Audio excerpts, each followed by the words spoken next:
Are you looking to access your saved drafts on Twitter from your PC? Let's walk through the steps together. First, open the Compose Tweet window on your Twitter account. This window is where you can draft new tweets, and it's also where you can access your saved drafts. Next, locate the option for Unsent tweets. By selecting this feature, you'll be directed to a tab specifically dedicated to your tweet drafts. Within this tab, you'll find a list of all your saved tweet drafts. This is where you can easily view and manage your drafts before deciding to post them. To work on a specific draft, simply tap on it. This action will open up the draft, allowing you to review the content and make any necessary edits.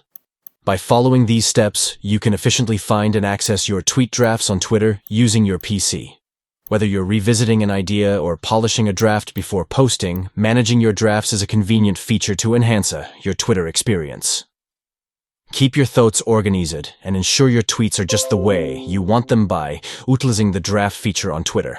Stay connected and engaged with your audience by making the most out of your tweet drafts.